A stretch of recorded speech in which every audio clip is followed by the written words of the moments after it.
So one of the main issues I still see a lot of with people is I see a ton of people, they're still standing up or early extending out of posture, and they are fighting getting stuck with the golf club. So they might not actually be getting stuck, but if they were to make a swing that was, semi on what we're trying to do, they would be stuck, so they don't do it. Now, let's talk about what stuck is, because we hear that a lot. We hear that from professionals. Tiger Woods said it for years.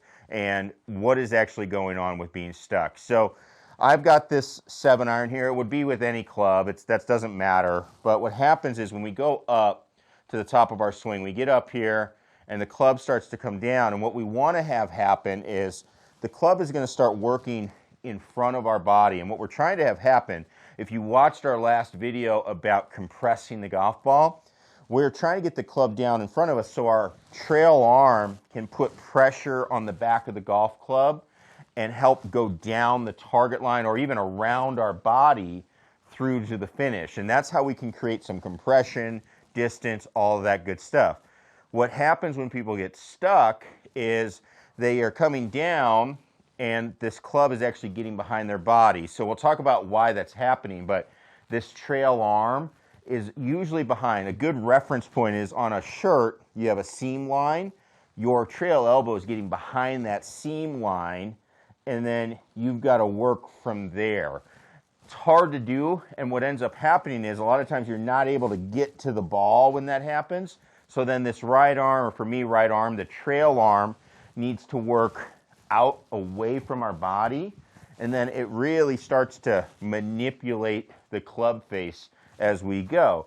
What we'll see from a data standpoint, I see a lot of thin shots when that happens. I see just pretty much inconsistency throughout the face as we go through, but we're also going to see a club face that is a little bit inconsistent. All right, you're going to see shots that are closed faced, you're going to see shots that are open faced, and then also we're going to see some path issues. A lot of times it's a path that's too into out. But again, it can vary. It's usually just kind of all over the place. We got some in to outs, we got some out to ins.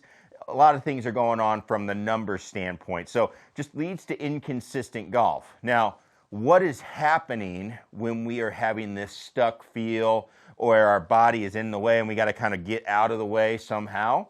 Well, what's happening is we are going back and you are turning your body. Our body is not keeping its tilt to the golf ball. So what we would typically say is with your shoulders, we are getting too flat. So what does that mean? Well, if I'm set up to the golf ball, I'm set up, and if we have our spine angle, right, and then my shoulder plane, the plane that my shoulders are on to the golf ball. Whatever that is, as I've started, now we should have some tilt over to the golf ball. We don't want too much, we don't want too little, but we should have some tilt to the golf ball as we get down to it. When I swing back, I'm trying to keep as much of that tilt as I can to the ball. Now what happens is people will get flat. They stand up. A lot of times they're trying to turn and they're trying to get depth to their swing. Well, that's fine. You can try to get depth, but if you're doing it by losing your posture, losing your tilt to the ball, that's not really going to help you, because you'll get back here. Now you're going to try to go to the ball and you are now stuck. So then what happens a lot of times is we will either see just people deal with the stuck, early extend, and then they hit shanks and hooks and stuff, or more commonly is they go back the other way. They get away from stuck and they go out and cut across that golf ball. It all starts to, we work around the issue that we created and we try to come up with a solution. Now, we don't like the solution. We don't like going over the top, but the key is to fix the problem in the first place that's getting you there. So what I like for people to feel is when they're set up, get set up and just take the golf club, put it up to your shoulders, and make some backswings where you feel. So here I've got the club head on my trail shoulder.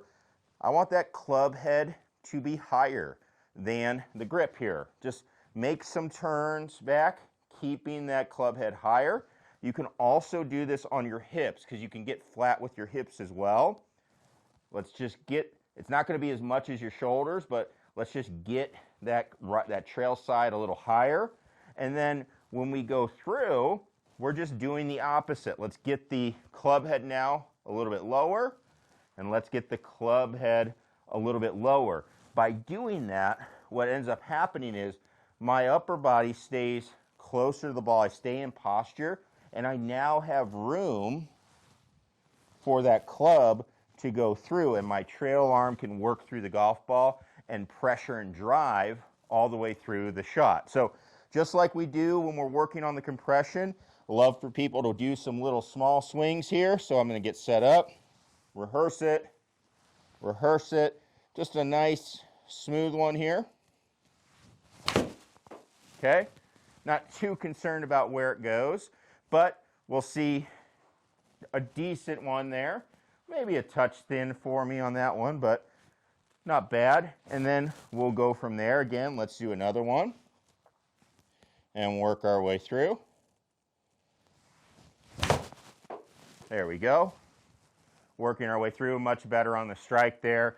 And we'll just keep working our way through. And I think what people find is, man, I'm hitting the ball pretty solid as I'm doing this.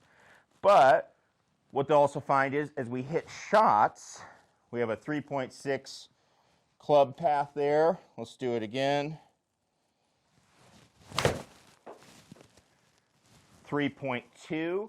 And we start seeing things kind of tighten up a little bit as we go. So I think if you're somebody, by the way, a little thing that I see a lot of times, if you're somebody that tends to be stuck, it gets you with the arms being a little bit overactive. When you start doing this, you're going to see that your club path starts getting a little bit more under control.